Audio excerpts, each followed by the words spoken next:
I'd like to start with how I came to this topic. I've been writing about the history of German Jews for many years, so that's not new. What is new is the refugee crisis that has had global resonance for all of us in the last several decades. Today, there are 80 million displaced people, not including Venezuelans, and 26 million refugees, defined as people forced to leave their countries because of persecution, war, or violence. The daughter of German Jewish refugees myself, I began to think about those mostly German and Austrian Jews who had struggled and managed to get out, but not to their final destination. I first wrote a book about Jewish refugees in the small settlement of Sosua in the Dominican Republic. Then I started wondering, since so many Sosuan Jews had transmigrated from Portugal, how'd they get there? What did they do there? Most importantly, how did Jews react emotionally to the sights they encountered during their frightening odysseys and their fearful wait in an oddly peaceful purgatory? An emotional history of Jewish refugees biding their time in Portugal may offer us a glimpse into their feelings then, and also into feelings that many refugees on the streets of Paris, in cafes in Berlin, or under tents in Jordan share today, no matter how widely divergent their original circumstances.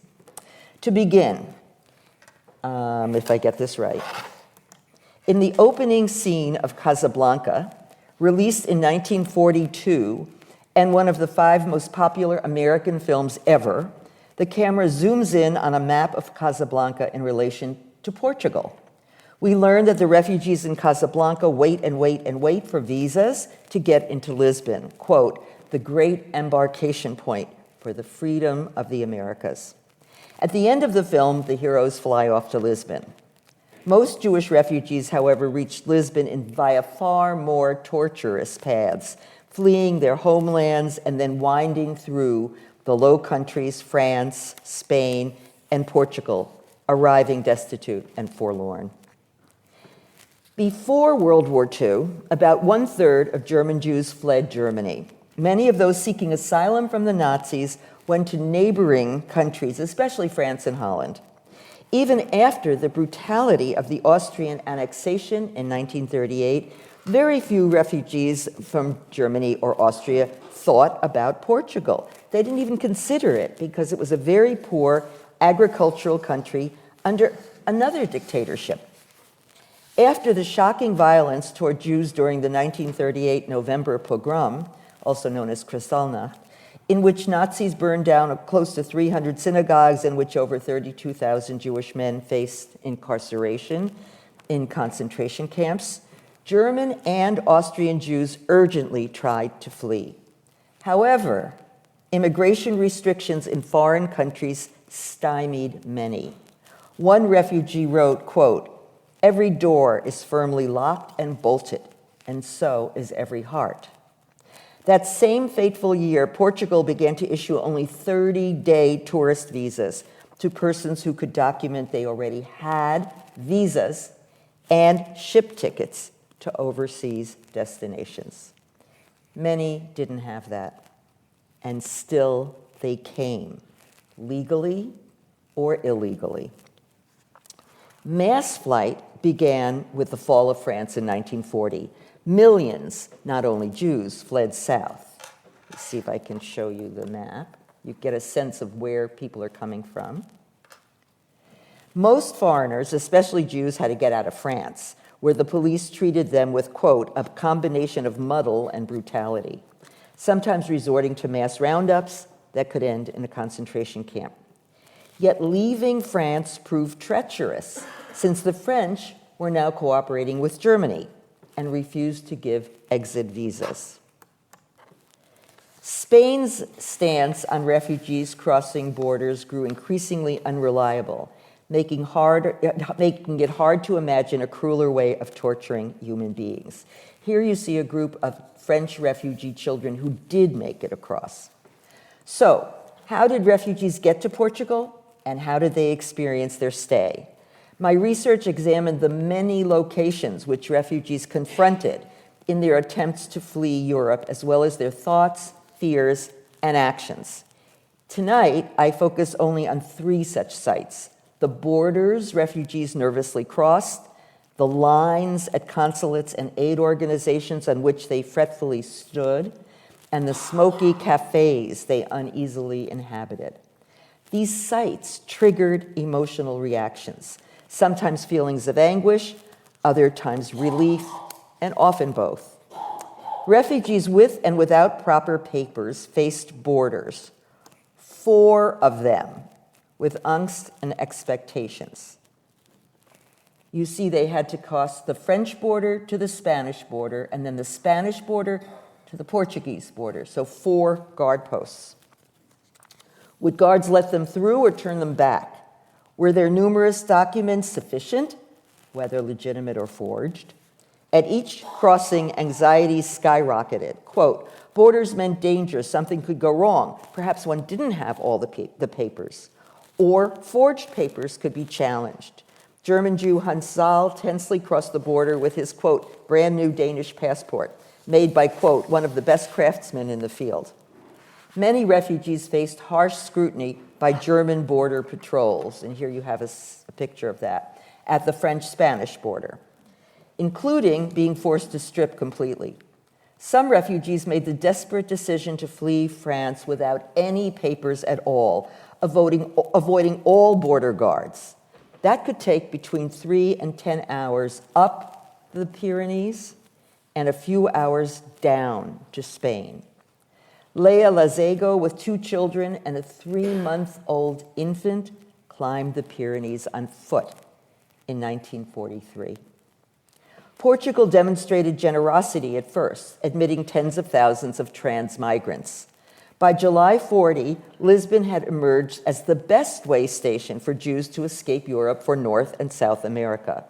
Between 40,000 and 100,000 people reached Portugal in the years 1940-41, among whom about 90% were Jewish. Most ended up in Lisbon, the capital, and a lively city of about 600,000, where the majority of Portugal's about 2,000 Jews lived. Portuguese government reluctance and the dizzying visa procedures notwithstanding, Lisbon soon became, quote, the refugee capital of Western Europe. While tens of thousands continued their exodus by boat and some by plane to distant shores, Lisbon still housed about 8,000 refugees in December 1940 and 14,000 in June 41. The numbers kept going up and down. At that moment, the Nazis directly or indirectly controlled most of Europe, with the exception of Sweden, Switzerland, Spain, and Portugal. A few weeks later, 3.9 million Nazi troops invaded the Soviet Union. And in November 1942, a new influx of Jewish refugees appeared as Germany invaded Vichy France. Upon successfully arriving in Portugal, refugees had positive experiences with individual Portuguese and remained forever grateful for their kindness. Some arrived with money that would last only days. Others had relatives abroad who might finance their stay, but they had no idea how long they'd be there or what it might cost. And most arrived, quote, flat broke. This is one of the scenes at the train station. One woman on a train heading to Lisbon and obviously starving eyed a young girl eating bread. The Portuguese conductor, observing her glance, offered her a whole loaf of bread and gave her a place to lie down in first class. Others, too, report receiving fruit and soup from poor peasants and townspeople upon their arrival in border villages. Jews also noticed the lack of anti-Semitism in Portugal. Moreover, even when Portugal placed restrictions on immigrants, the country still welcomed Jews with capital or businesses. Most Jewish refugees saw Portugal as an interlude and simply tried to get along in the new surroundings. And the Portuguese proved hospitable to their new customers, tenants, and neighbors. Unlike the generosity and friendliness of Portuguese individuals, however, the government and its dictator, Antonio de Oliveira Salazar, there he is in the middle, who ruled from 1932 until 1968, welcomed only wealthy refugees. Poor refugees had to move on, theoretically in 30 days. Salazar and his minions stressed their neutrality during the war, yet the warring sides both eyed Portuguese tungsten for military production. Furthermore, Portugal's Azores provided a source of tension. Both the Allies and the Germans hoped to use those islands, located in the North Atlantic, for air and naval operations. Ultimately, and quite late, Portugal tipped toward the Allies. Strategic and economic issues certainly influenced Portuguese hesitations regarding refugees, but Portuguese leaders also worried about domestic issues. Some thought the small country could not absorb huge numbers of immigrants, seeing themselves as a land of emigration, not immigration, losing about 50,000 people a year due to the poor economy. Most importantly, Salazar and his cronies feared all aliens, Jewish and non-Jewish, as possible liberals and leftists who might destabilize their regime. Significantly, Salazar did not evince anti-Semitism. For him, citizenship meant political and legal status. It wasn't racial. Portuguese Jews were simply Portuguese. He did not openly discuss Jews, nor use terms like Judeo-Bolshevik or world Jewry as other European fascists did. The police certainly harbored anti-immigrant and anti-Semitic attitudes, but even as they harassed and threatened Jews, we know of very few incidents where the police delivered them to the Germans. Individual Portuguese consuls also came to the aid of refugees. Against the desires of his government, Portugal's general consul in Bordeaux, Aristides de Sousa Mendes, wrote out at least 10,000, but some count far more, up to 30,000, visas for refugees, both Jewish and non-Jewish, from every part of Europe. He issued so many visas that his government sent 2 officials from Lisbon to bring him home and severely punished him. But his very lucky recipients went on to Lisbon. Now, once having arrived, how did they make ends meet? This is the body of my research. As mentioned, the majority of refugees came without money. As it ran out, many needed subsidies for their rent and food bills. Moreover, those relatives and friends caught in the Nazi trap beseeched these same penniless refugees for support. Some families occupied small apartments or had cooking facilities in a room. One interviewee remembered many versions of sardine dinners, quote, because that was the main affordable food. Those without sufficient income or who stayed in rooms without hot plates trekked up the Lisbon hills at noon to receive a free hot lunch from the Portuguese Jewish community. And this is one of those soup kitchens, subsidized by the American Jewish Joint Distribution Committee, or the JDC. Many, maybe most, Jewish refugees depended on subsidies from local and international aid organizations, especially the Jewish ones. These organizations, with letter names, HIAS, HISM, JDC, World Jewish Congress, etc., supported refugees in a spirit of solidarity with Jews in trouble, but also in order to prevent them from burdening the state. The Quakers, Catholic Relief, and the Unitarian Service Committee, among others, also helped non-Jews, but Jews as well. All of these aid groups also attempted to find visas and ship passage for refugees. As people on the ground felt then, and as historians have since verified, the United States State Department created a cumbersome process. In part, its leadership worried about depression-induced fear of job competition, as well as what they called fifth columnists or Trojan horses, supposed Nazi agents who might sneak into the US among the refugees.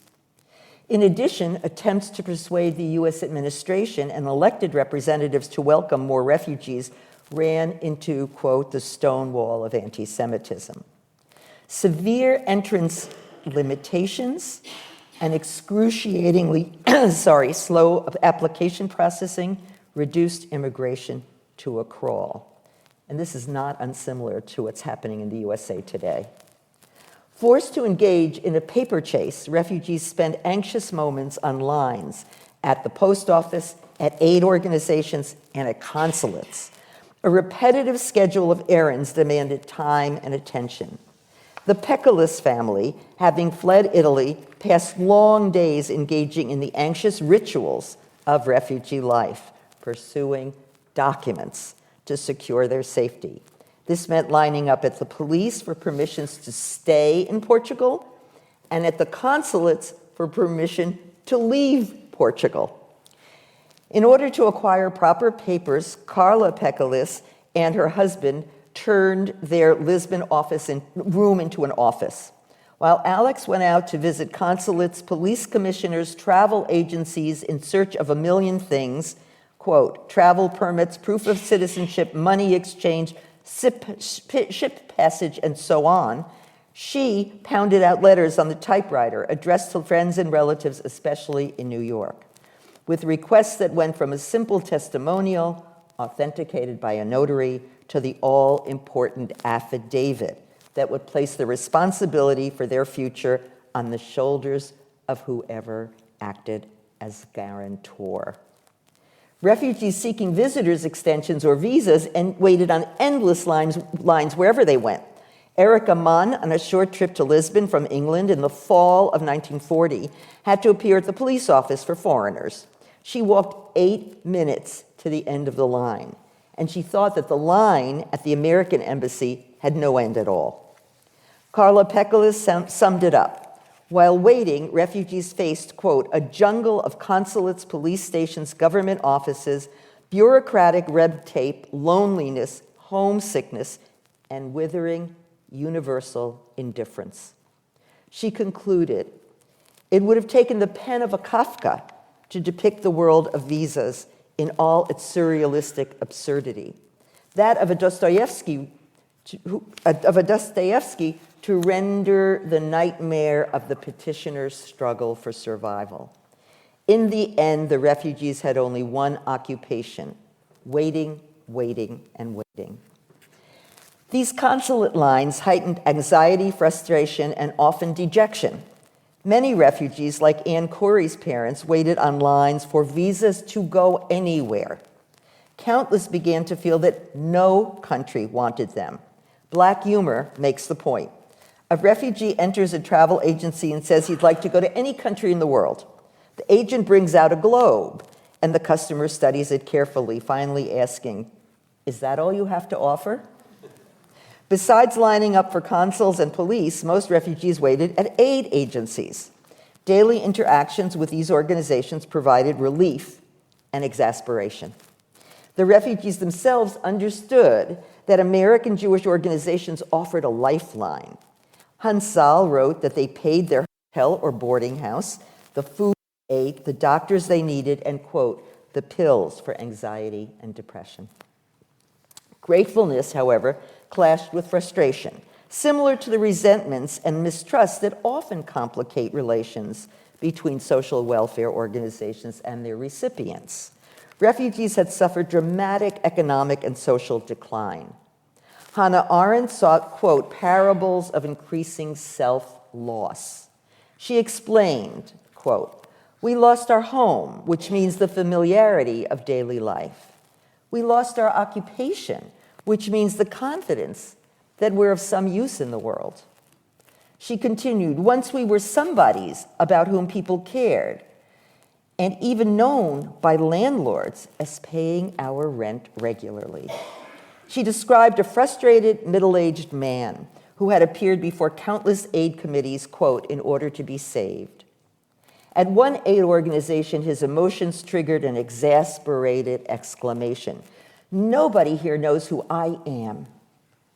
Nobody knew who he had been, or the kind of people he had come from, or the heights from which he had dropped. In despair, he realized that he could not overcome the gap between how others saw him and how he wanted to be seen.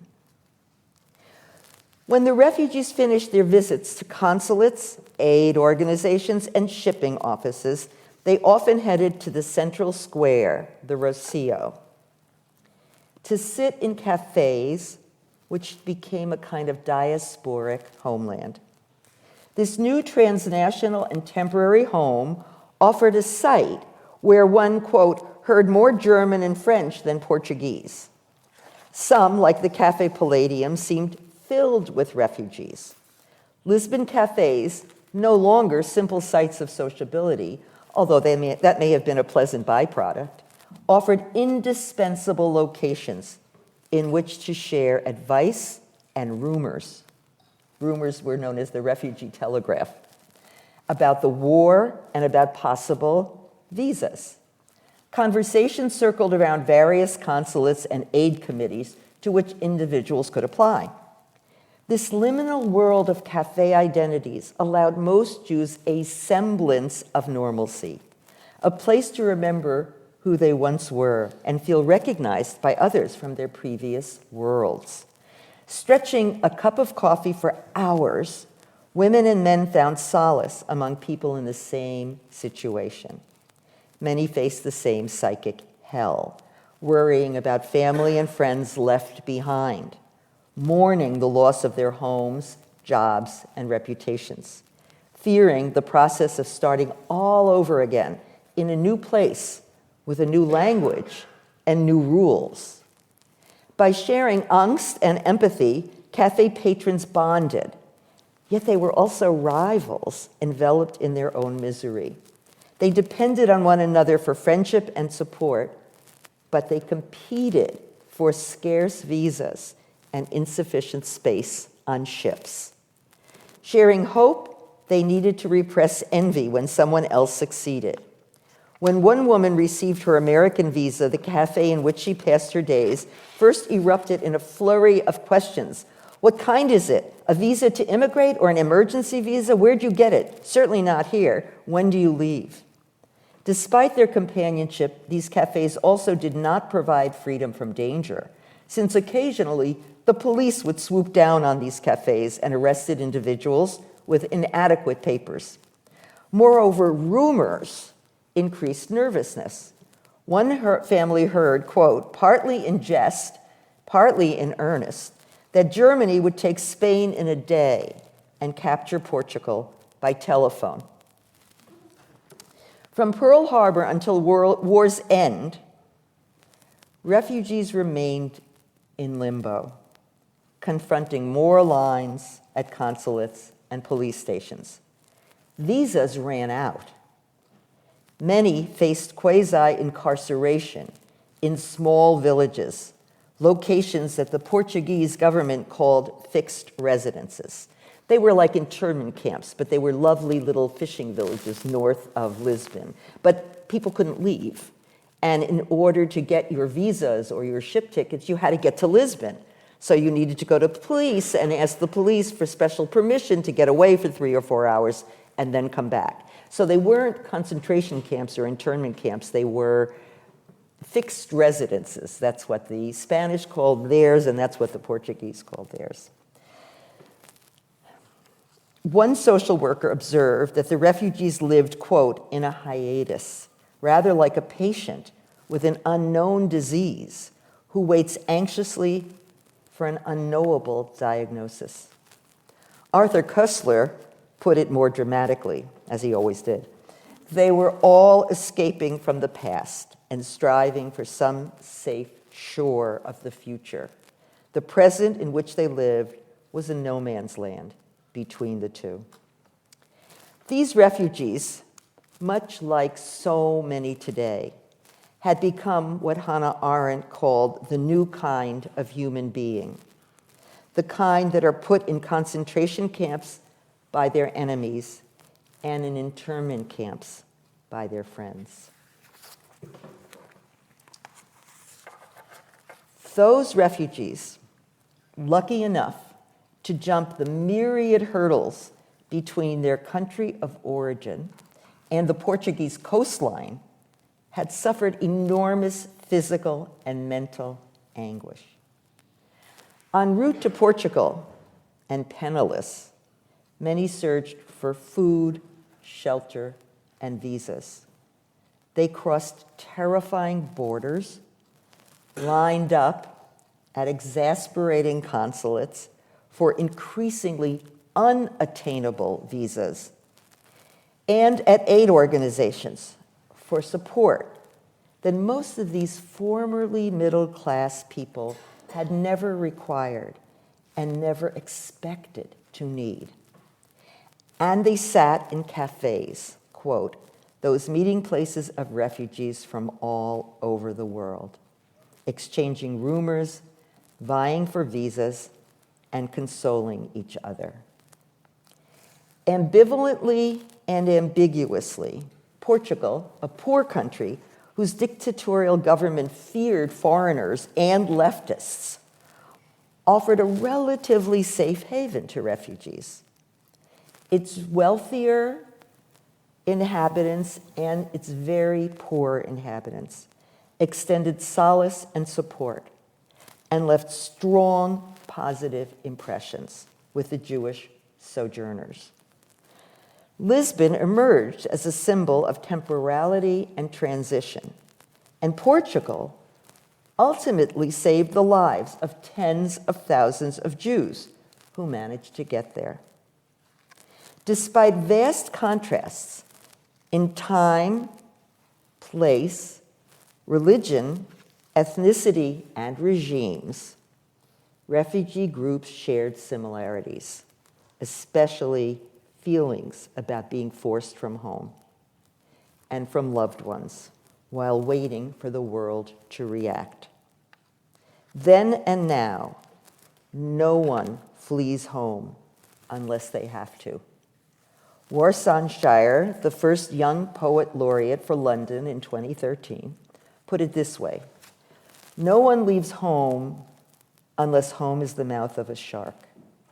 No one puts their children on a boat unless the water is safer than land.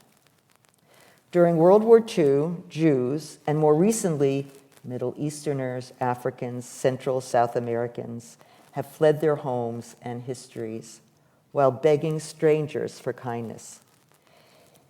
Even if each refugee crisis is historically specific, studying refugees' feelings helps transform statistics into people. As the US Supreme Court stated in 1977, quote, individuals who testified about their personal experiences brought the cold numbers to life.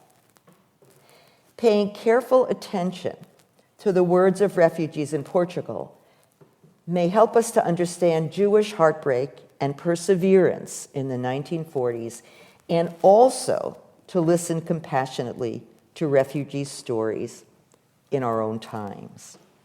Now, this is where a formal talk stops, but I want to tell a story that I want to add, which is a story of a young woman who wound up in Portugal and who gave, as an older woman, gave her interview to the Shoah Foundation at the University of Southern California. And it's just so moving, and I think it so embodies the kind of feelings people had at the time.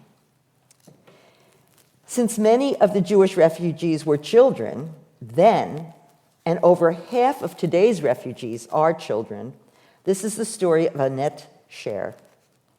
Without the required papers or money, some refugees walked through Spain. In 1942, it took 11-year-old Annette Scher and her parents 3 months to walk through Spain.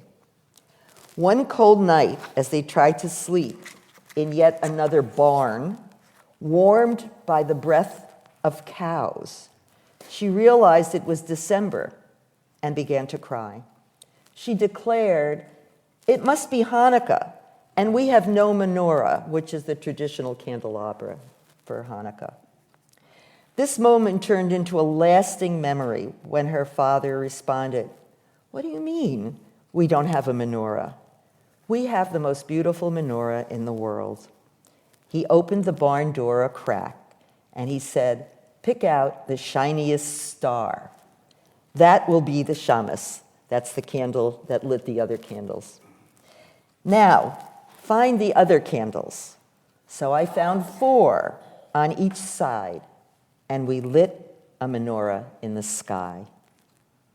This may have been the one bright spot in all of her wanderings. 50 years after her odyssey, when she was doing this interview, she admitted, "I felt I was on borrowed time since I was 10. Thank you.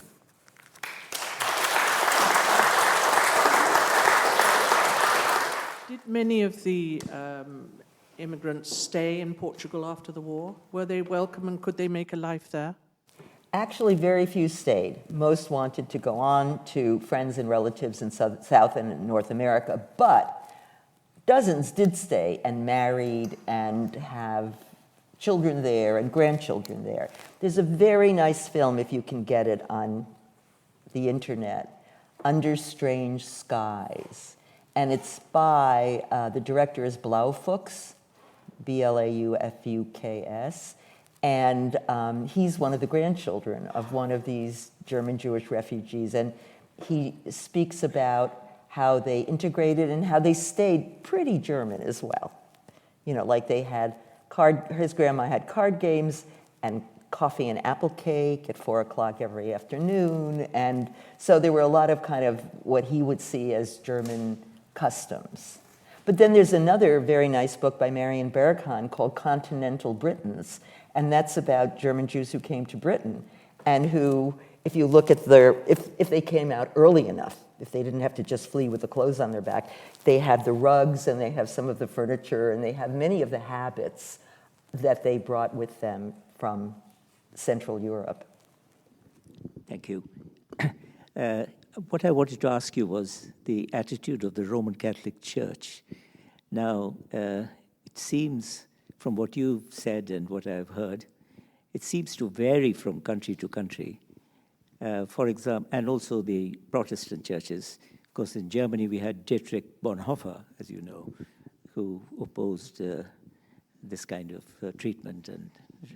But in the Catholic churches, one gets the impression that there was a lot of prejudice in France, and I don't know much about Portugal. It's a very good question, and it's a very wide-ranging question. In Germany, the Catholic Church pretty much supported the government, and there was a Concordat, and they supported the Nazi regime. Catholics didn't necessarily. There are some very interesting cases where, especially in Bavaria, Catholic parents were furious when the Nazis took down crosses from the schoolrooms, and they would come back at night and put the crosses up, and the Nazis would come back the next day and take them down again, and this went on for a while, and finally the Nazis gave up. So there's some of those situations where some resistance actually succeeded. But Portugal is a very interesting case. So Salazar had actually written some essays about how stupid racism was. There was no such thing. He was a very educated, he had a PhD in economics. So he's a very highly educated dictator. And he was able to, he was dismayed by the way the Nazis were talking about race. And so I think that had tremendous influence on the Catholic Church as well, because the Catholic Church and Salazar were hand in hand. And so the Catholic Church was, if anything, quite humanitarian. That doesn't mean that they didn't preach some really awful things about Jews, because there were cases where refugees had these lovely helpers, who helped them with everything. When they found out they were Jewish, they were afraid that they were going to be ostracized from their church. So there was plenty of, anti-Judaism, I would say, not so much anti-Semitism. On the other hand, the refugees were really welcomed very warmly. Was a very, very poor country. And yet even poor people offered food, fruit, things like that. And remember, Central Europeans hadn't seen fruit in a long time. They got there in 1940, 41. They hadn't seen oranges, bananas, well, forever. An orange was something that in the 19th century you would share around the table because it was so exotic. So there was a sense that Portugal was really a very hospitable country. And the other thing I have to say is that Salazar was a loner. He was a scholar, he was a loner, he never really had a family. He had a best friend who had a PhD in economics, and that was Moses Amzalek. Amzalek was the head of the Jewish community for 50 years. So I think there's a personal element there too, which is a man whose best friend was the head of the Jewish community. And some of these Portuguese Jews were fascists. I mean, they supported Salazar. So, you know, the middle class supported him to some extent, and he supported them. So I think that that's a very important point to make, which is that Salazar really had nothing against Jews. He didn't like being surrounded by refugees in the sense that it's a poor country and they better take care of themselves. And that's where the American Jewish organizations jumped in and did an enormous amount of social work, enormous. In fact, I mentioned the Quakers and the Unitarians, but very often the JDC also supported the Quakers and the Unitarians when they were supporting Jews in intermarriages or Jews who had converted to Christianity, because the joint JDC was not allowed to help non-Jews since it was all Jewish money going to help Jews. So the JDC would give money to the Unitarians or the Quakers so that they could help those non-Jewish Jews. So basically, I think I hope that answers you a little bit. The Catholic Church was really quite silent on anything having to do with anti-Semitism. I'm interested in the idea that this was a country which was welcoming and warm in all sorts of ways, but you gave a very strong sense of also a place of transit. You know, so the people, you know, you've got bad guys behind you and you're heading somewhere else. Right, they're not staying. If they were staying, there might have been a big difference. Yeah. We don't know. And did you come across explanations of how they were feeling about that sense of transit? Because it feels as though you've arrived somewhere to some extent from your descriptions. You're put in a little town where it's a bit more safe and comfortable. The idea that you might just settle down, take the risk that you could. Number one, they were being pushed out every day. Every visa was for 30 days. So there was never a sense I'm going to settle here. After the war, there might have been an opportunity. But then they were looking for their families. And their families, those lucky enough to have crossed the ocean, you know, they wanted to follow them.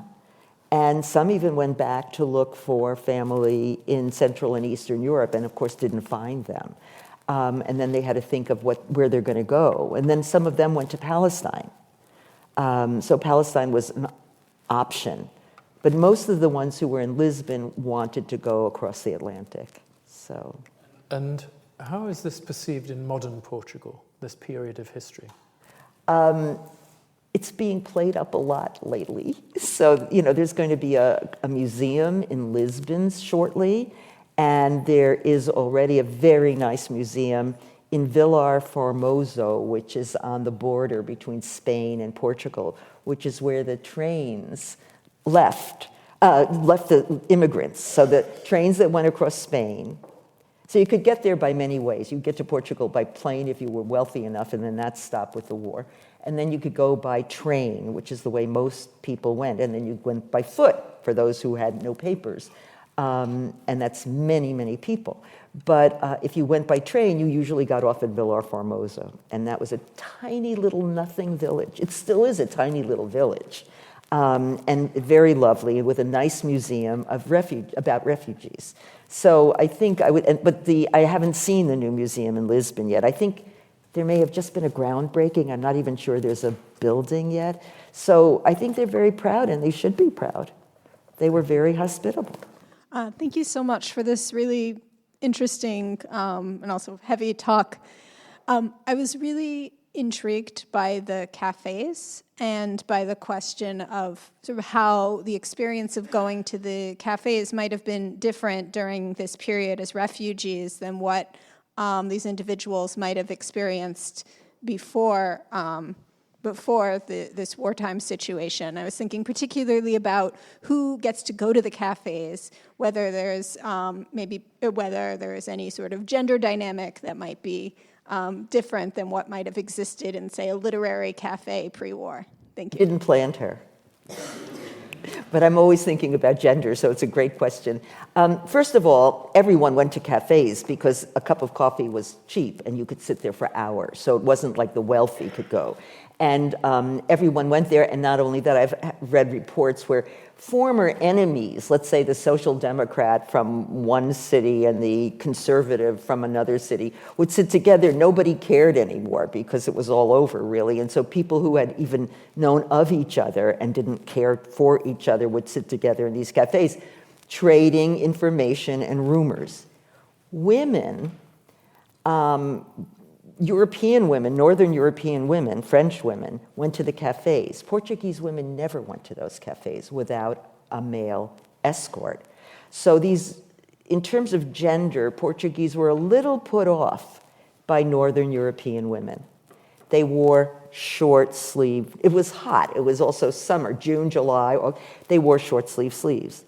A good middle-class Portuguese woman wore long sleeves with gloves. And with a hat. And these and Northern Europeans, as you probably know, as you've probably seen on many southern shores, love the sun. And they would sit there without hats and with, open jackets and whatever, and would be enjoying them and crossing their legs, and so their legs were bare rather than long skirts.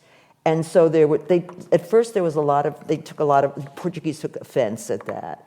And then after a while, it became sort of normal, and a lot of young Portuguese women would go. Portuguese women would also cut their hair short, what it was called a la refugiadas, like the refugees, because they were supposed to have long, beautiful hair, whatever. And so I think, according to some Portuguese novelists who wrote about this, it actually created a loosening up of that urban Portuguese culture. Including smoking, because Northern European women also smoked and Southern women didn't. So all of that seemed to have created a kind of loosening of the previous restrictions. Also in terms of gender, as long as I'm on a roll, in terms of gender, when I wrote a book about Jewish life in Nazi Germany, and the gender roles changed quite dramatically. Women took on much greater roles than men because Jewish men would be possibly hurt or beaten up or arrested, whereas Jewish women, at least at the beginning, could represent the family. And so there was a real role exchange. But as refugees, everything kind of equalized because now men and women were standing on line. One person is standing on the US line, one person's standing on the Brazil line, one person, and they took turns, so that everyone was on a line, and then everyone had to make a decision, and they would consult with each other. He wasn't the boss anymore at that point. Nobody had a job. Actually, if there was any difference, it was generational, because some of the younger people got jobs, under the table jobs. But like you could become, a young woman could become a nanny in some place and earn some money, and her parents couldn't earn anything. You weren't allowed to work. That was one of the rules of the refugees, because if you were going to compete with other Portuguese workers, then forget it. That's not going to happen. So they would work. And the other thing is a lot of young people also worked for the Americans, and because they brought German and they brought Polish and they brought French. And of course, Americans don't know foreign languages. And so they worked in those offices. The Joint hired a good number of people, young people. And so I went through a lot of social worker documents from the Quakers and from the Joint Distribution Committee, et cetera. There were often clashes in the family between the young who wanted to go out after work and meet Portuguese friends. They made friends. And the elders who said, no, you shouldn't do that. And, they don't want their daughter dating some strange Portuguese man. And so there was a lot of tension. The social workers talk about that. So there are different gender dynamics happening as refugees. Wasn't there a clandestine community of Jewish people who went undercover. And We're in Portugal? I think yes, or am I getting it muddled up with something else? Do you mean who were hiding from the police? Yes. Well, no, that they naturally sort of. Oh, you're talking about the sort of hidden Jews? Yes. Okay, so this goes back to the 15th century. And when Spain and Portugal forced conversion, and yes, there were numbers of Jews who kind of, I wouldn't call it underground really, but who secretly practiced their religion. We don't know how many, we have no idea, but there are some, even today, who claim they are the children, great-great-great-great-grandchildren of those Jews who had been persecuted. So yes, but there's no number that I can give you. And it's not really connected to the refugee crisis. They already existed beforehand, yeah. With the visas drying up, was there attempts on forged passports from cross-Atlantic nations? And if there were, was there any success stories? You know, it's interesting that you say that. You ask that because I've never come across that. But I can't believe it didn't exist. But it would be much harder to cross the Atlantic with a forged passport and come to Ellis Island or to Jersey City and get away with it. But that would be such an interesting story if there was. But there were many forged passports in France. Farian Fry, who was an American in southern France, who was also helping to save well-known writers, painters, authors, Jewish and non-Jewish. He had a whole slew of forgers working for him. And more generally, like Hans Saal talks about his Danish forger, which I found amazing because I didn't know they were forging all the way up in Denmark for somebody going from France to, through Spain into Portugal. So that was a big issue.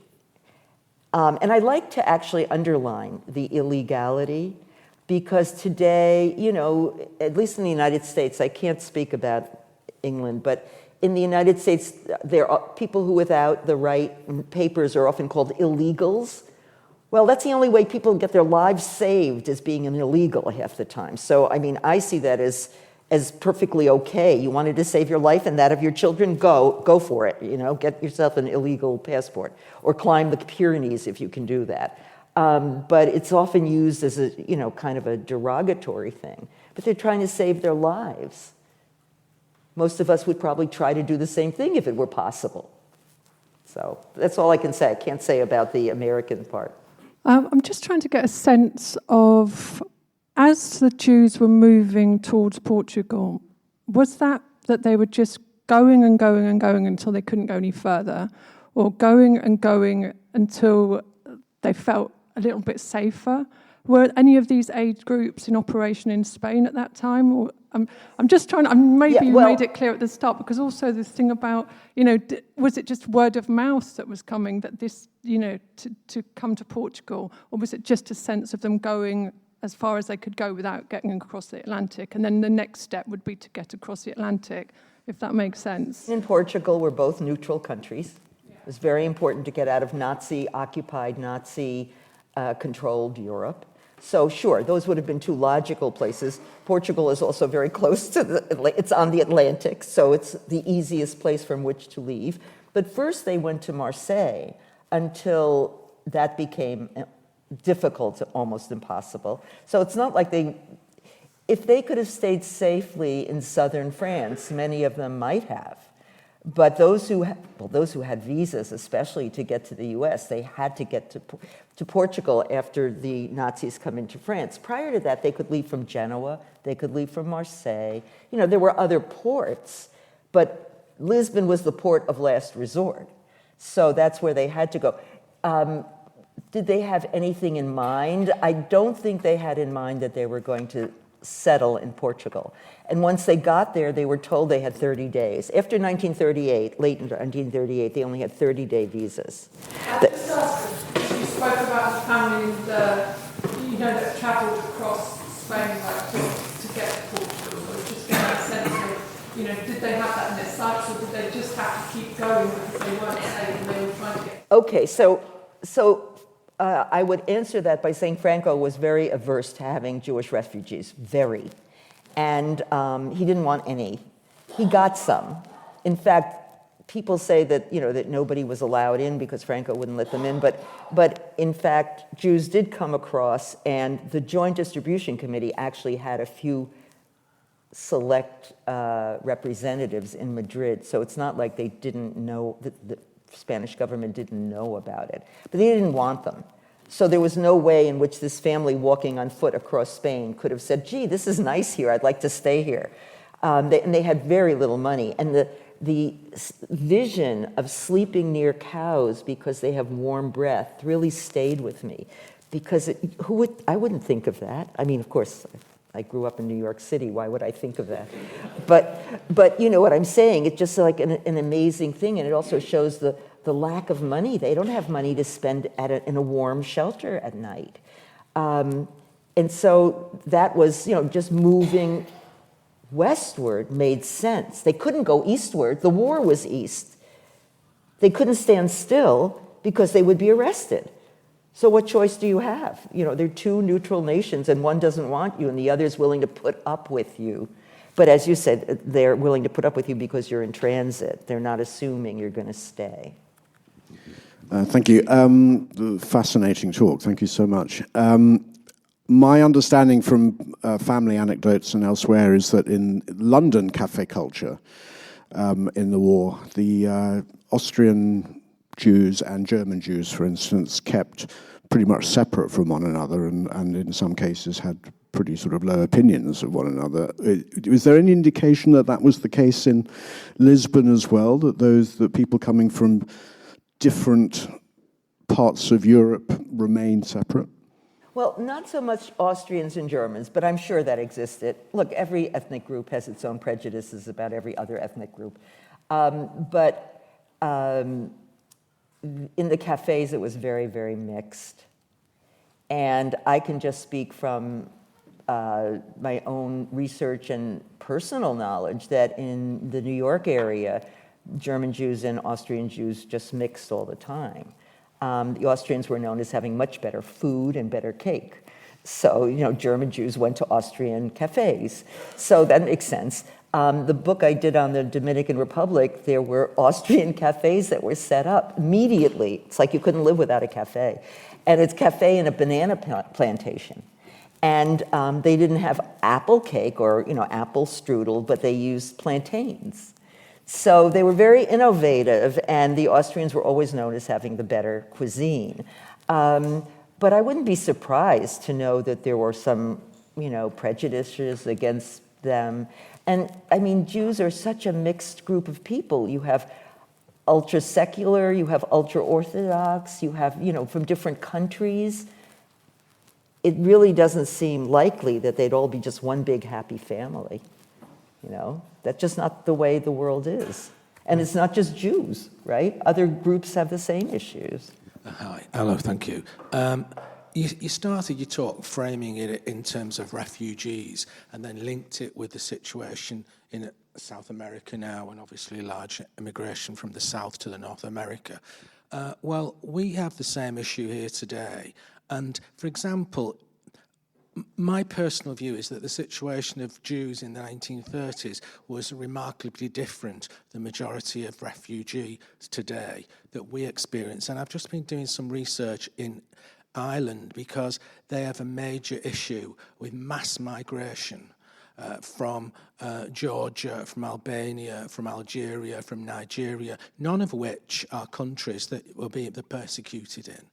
And as a grandchild myself of somebody who came here as an economic migrant, do you differentiate between, I know it's going off this subject, but do you differentiate between economic migrants and other migrants who are being persecuted? Because the Jews were really facing persecution. We can't believe the amount of persecution they were facing. But most of the migrants now are not. They're economic migrants. And I wonder, have you got a thought about that, really? I said at the beginning that there were something like 80 million displaced people today, of whom 26 million are seen as refugees as defined as people forced to leave their homes as a result of persecution, war, or violence. Now, if I think of the Syrian refugees, their lives were in terrific danger. And the migrants from Guatemala, Honduras, Ecuador, El Salvador, that's very complicated. Some of their lives are in real danger because of the gang warfares that are going on, and others are economic migrants. So I would say that we do, if Uyghurs started to migrate, which they can't because they're stuck, I would consider those real refugees too. So it depends on, on the group. And we were talking before we all assembled that in Africa today, there are millions of migrants who are migrating within Africa. They don't even, Europe and America think we're the only places people are going, but we're not. So to that extent, and their lives aren't in danger, but their health and subsistence is in danger. What do you do? I mean, when Warsan Shire says nobody puts their child on a boat unless the water is safer than land, that doesn't mean the child would necessarily be murdered, but it'll die of starvation. So I don't know the answer. It's an important question and something we all have to think about.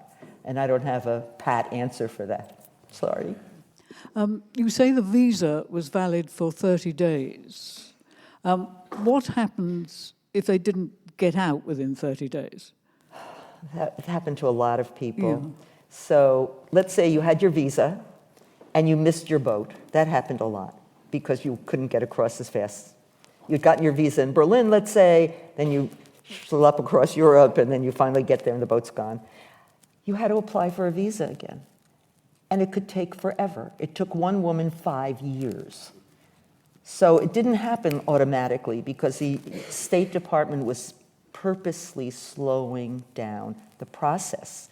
So that's what happened. And then you were stuck there, and then you couldn't get a job because you were a refugee, and then you had to go to the Joint Distribution Committee to get $1 a week. I forgot, I think it was about $1 a week sustenance, plus the free lunches. So I had seen many, many letters saying, I need a new sweater for winter, I'm cold. And they're in a fixed residence, a little bit in the north of Portugal, and this is my third time asking for a sweater. So it was really, and these are people who were trying desperately to get their visas, but the visa had run out. And then they had to go to the police and extend their stay in Portugal, because if they didn't, the police threatened to put them in jail. And people did get put in jail, but mostly they got taken out again by the Joint Distribution Committee. But it wasn't easy. You had to both, as I said earlier, you had to have permission to stay in and permission to leave at the same time. Thank you. Sounds awfully like our current Home Office, doesn't it? So, it's been Luckily, I don't know about that. An absolutely magnificent lecture, and I'd like, on behalf of Gresham College, and I'm sure of the museum too, to thank you enormously, Professor Kaplan, for your lecture tonight, and I'm sure everybody will join me in giving you another round. Thank you all for these good questions.